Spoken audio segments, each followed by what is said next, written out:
Terve! Minä olen Petri Tapala Windspeakeriltä. Me ollaan nyt Cannesissa ja maailman suurimmilla vene- ja jahtimessuilla. Jo vuodesta 1977 alkaen maailman hienoimmat ribveneet, jahdit ja katamaraanit on kokoontuneet tänne Välimeren rannalle joka syksy.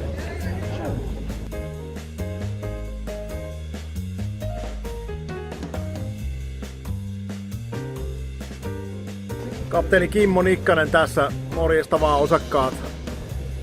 Ollaan täällä Cannesin venemessuilla tai venefestivaaleilla, niin kuin nämä ruukaa sanoa. Ja on käyty katsomassa Lagoon 65 ja mikä on meille toisiksi tärkein asia kuin Lagoon 65 on tietysti se, että miten me päästään sinne alukselle. Miten me päästään meidän laivalle tai miten me päästään sieltä laivalta maihin. Ja se on tietysti tämä meidän yhteysalus, yhteysvene. Ja niin kuin muistatte, niin me on valittu meidän yhteysveneeksi Highfield ribbivene. Mitä se ribbi oikein on, niin se on Rigged Inflatable Boat. Eli se on tämmönen vene, jossa on ilmatäytteiset nää. Onko nyt kenno vai mikä on Janne Kandelin oikea termi sanoa? Morjesta, ponttoonit.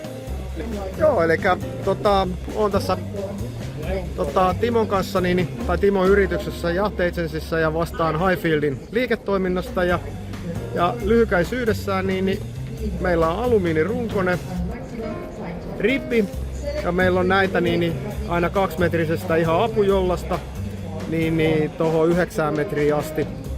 Ja nyt jos puhutaan tästä Windspeakerin projektista, niin siellä tulee olemaan 2 Highfieldia.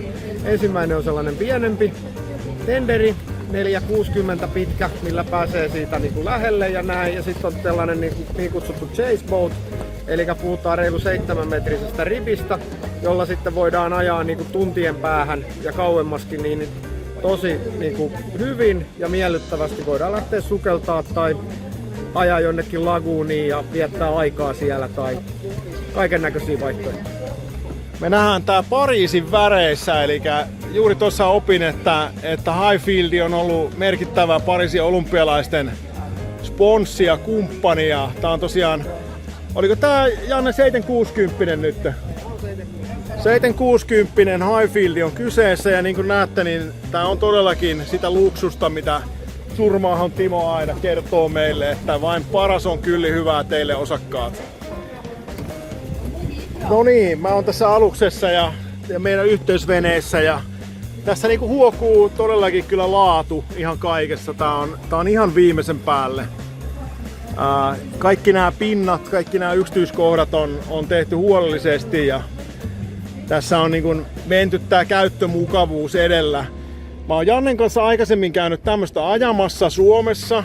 Nyt ei olla siis Suomessa, vaan ollaan Cannesissa. Ollaan Etelä-Ranskassa ja Janne luukutti niin lujaa, että mulla meni sisu kaulaan. Janne sanoi mulle, että tässä veneessä ei lopu tehot eikä lopu suorituskyky, vaan loppuu ukossa. Ja sen mä kyllä sillä kokemuksella, Janne, hyvin uskon, että näinhän siinä kävi sitten. Haluatko kertoa meille tästä vaikka ensin kontrolleista, että mitä täältä löytyy?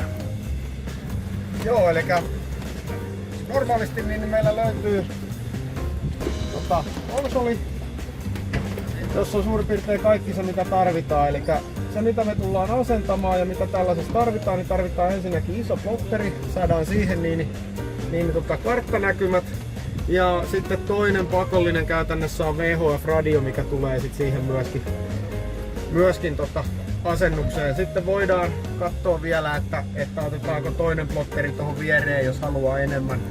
Samalla siinä on myöskin sitten kaiku. Me käytetään Simradeja, niin siellä on 3-in-1, tällainen 5-kaiku luotain, niin sillä pystyy katsoa pohjan kuvaa, pystyy esimerkiksi jos haluaa kalastaa, niin katsoa sitä hyväkseen siinä. Niin. Siinä on noin sähköpuolet, ja sitten tietysti musiikkivehkeet tulee mukaan, eli eihän sitä voi olla ilman musiikkivehkeitä, niin sitten asennetaan myöskin ne siihen.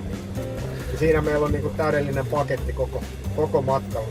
Ja sitten jos katsotaan tuonne keulan puolelle, niin tässä on jo valmiina tuo auringonottotaso laitettu tuonne keulaan paikoilleen.